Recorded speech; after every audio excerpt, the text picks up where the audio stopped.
So, going to the game versus the Canucks on Tuesday? Yep. Probably going to see the Preds play the Coyotes in March in Glendale? Hopefully, yep.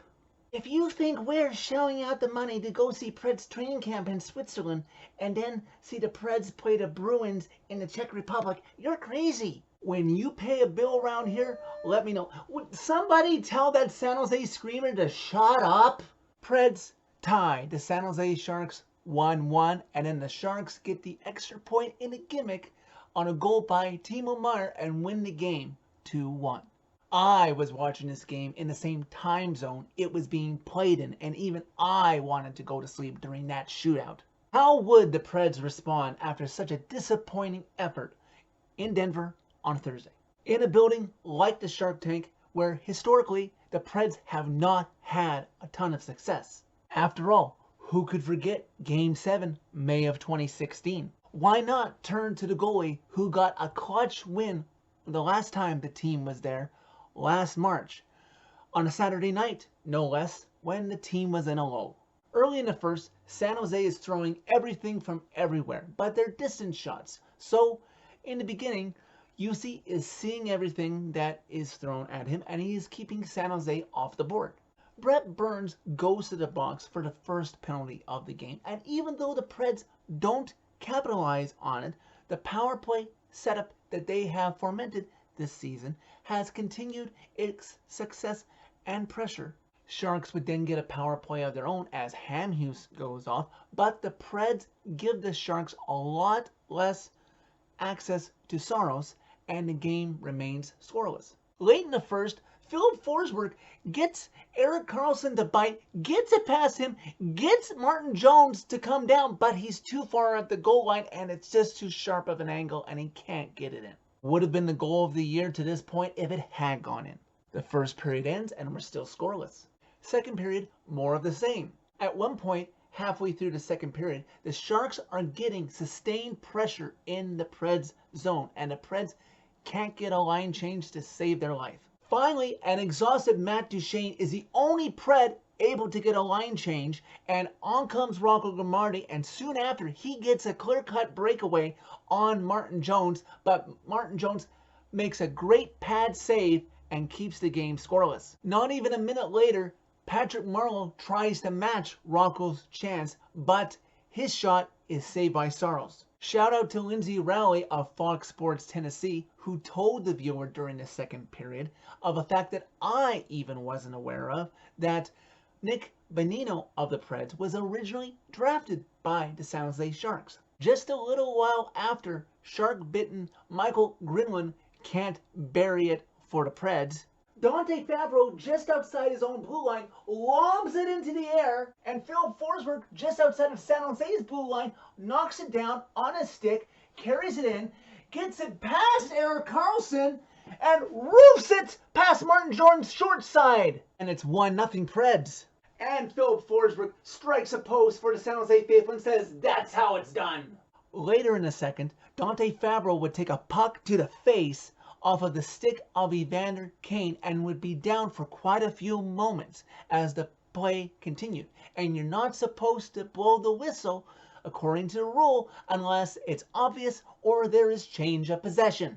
Preds would survive those last moments of the second period with a 1-0 lead. As the third period begins, Dante Favreau has not returned to the bench with the rest of his teammates, so it's going to be all hands on deck for the Preds, with only 5 available defensemen to get the 2 points tonight. Saros is still working his butt off for the Preds in a third, but he can only do so much without any scoring help and with only the 5 available defensemen that I mentioned, as Thomas Hertl finally breaks the wall and the Sharks tie the game at 1. The Preds get a power play later, and even with sustained pressure of keeping the puck in the Sharks zone, the league's #1 penalty kill that is San Jose's keeps the game tied at 1.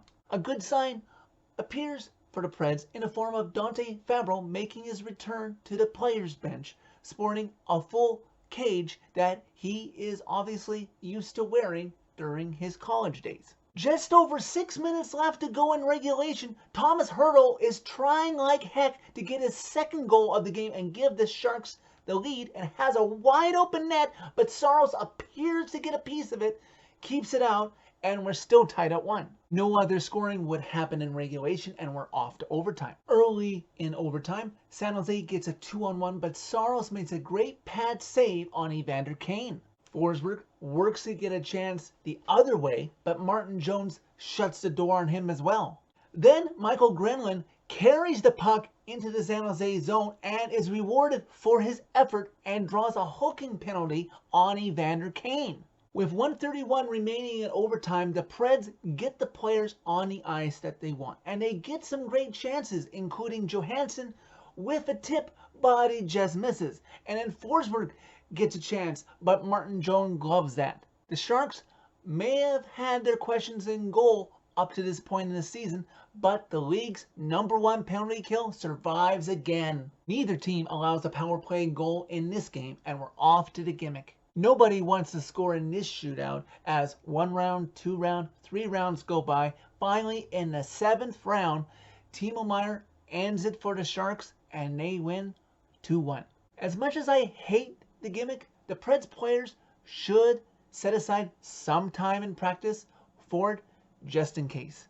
Johansson's slow motion move towards the goalie is nice, but goalies adjust. Put another one in the arsenal, Ryan.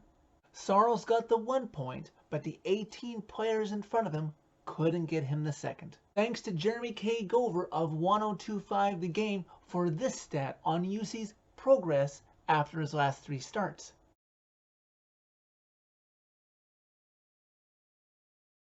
Yes, it's always frustrating as a fan when the Preds don't get the W. But considering this went to the gimmick, and after the nightmare that was Thursday, I'll take this result as a positive. But with all the BC raised boys on this team playing in their hometown on Tuesday, I expect a better result offensively. So that's it for this video. Thank you very much for watching. As always, hit like if you like this video. Hit subscribe if you really like it. You can follow me on Twitter. I'm at Canuck for Liberty. If you haven't noticed already, this channel has been renamed to Predemption to celebrate hitting 100 subscribers this weekend. Thank you to those who have already subscribed to this channel. I truly appreciate the love and support you have given me. Now it's on to 1,000 subscribers and Vancouver on Tuesday.